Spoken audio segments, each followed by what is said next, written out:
Hi, I'm Allie Connell and welcome to The Lonely Traveler. Today we're in the Isle of Pines, nicknamed for the beautiful tall pine trees that are native to this island. The nickname of this island is also called the closest island to paradise. Let's go see what kind of slice of paradise we can find today.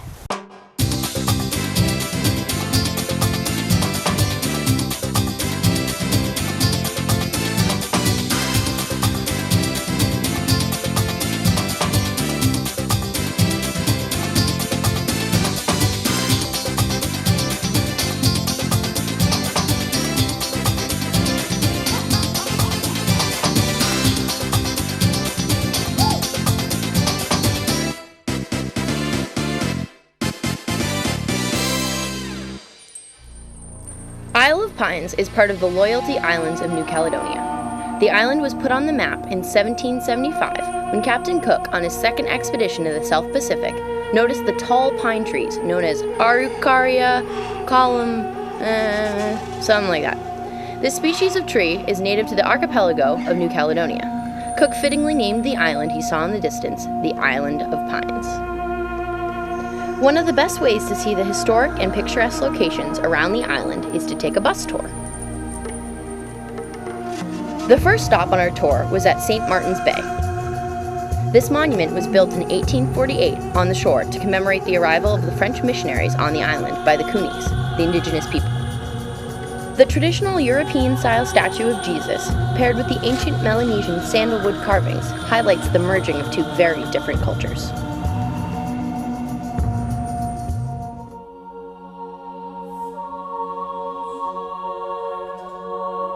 This is the Church of Our Lady of Assumption, built in 1850, located just outside of the village of Vow.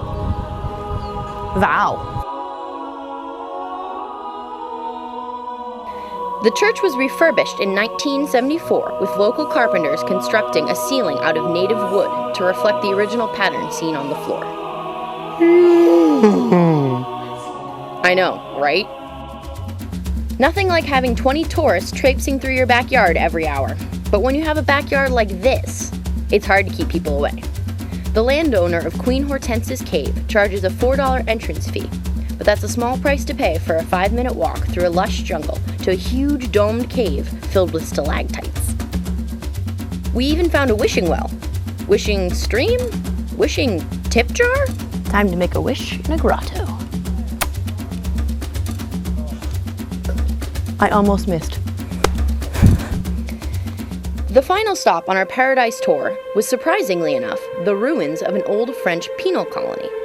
In 1872, the French government decided to exile 3,000 political prisoners to the end of the world, the Isle of Pines. These ruins have an ominous, creepy feeling about them that makes me positive I would not want to be there after nightfall. Well, if you're going to be in prison, at least be in prison in an island paradise. The French did it right. And that's the end of our cultural tour. Yay! Yay! Jeez, about time. Isle of Pines encapsulates all of the beauties of the South Pacific. White sandy beaches, cerulean blue waters, and fantastic snorkeling. The snorkeling spot, where sea life is especially abundant, is known to the locals as the Sacred Rock.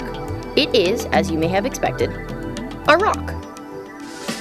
The lower half of the rock is covered in coral, creating a thriving ecosystem for a host of diverse marine life. If you're looking for a more wild adventure, you can take a rustic boat trip out to Turtle Bay, which is aptly named because it's a popular feeding ground for, well, turtles. Some of the types of turtles you will see on your boating excursion are loggerhead and green turtles. The average loggerhead turtle grows to around 35 inches long and weighs in at a whopping 298 pounds. Their average lifespan is between 47 and 67 years.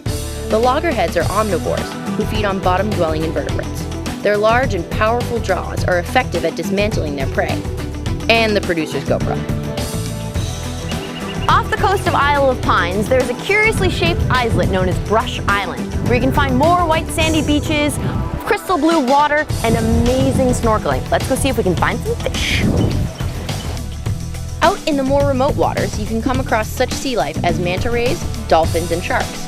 Unfortunately, we didn't see any of those today. So here's a picture of a fishy. After a long, fun-filled day, you may work up quite the appetite for some traditional local delicacies. Thank you. Cooked in banana leaves and then buried for 2 hours, bougnere is made from traditional vegetables found in New Caledonia. And chicken as well. Huh. And you can wash down your lunch with a refreshingly macheted coconut.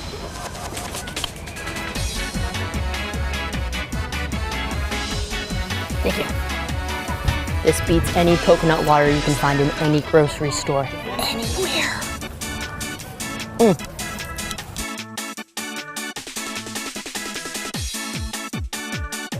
When you're done with your natural coconut water, refreshing, hydrating, you can use the coconut itself to insulate your beer.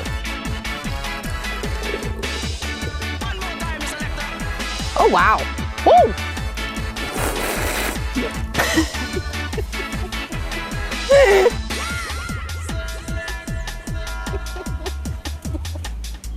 Finally, a great way to finish your day in Isle of Pines is to grab a drink and relax on a private beach at one of the luxury resorts. As I say in Isle of Pines, why measure the time? It will never end. Unfortunately for us, our time in the Isle of Pines has come to a close. Join us next time as we explore another island in the South Pacific. Cheers everyone, and au revoir. Who the indigenous inhabitants of the area and how appreciative they were to have the settlers. That made no sense.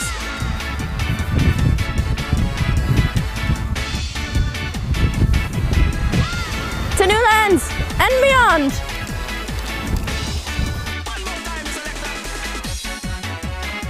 You put the beer in the coconut and mix it all up. You put the beer in the coconut and drink it all up. Stupid clouds.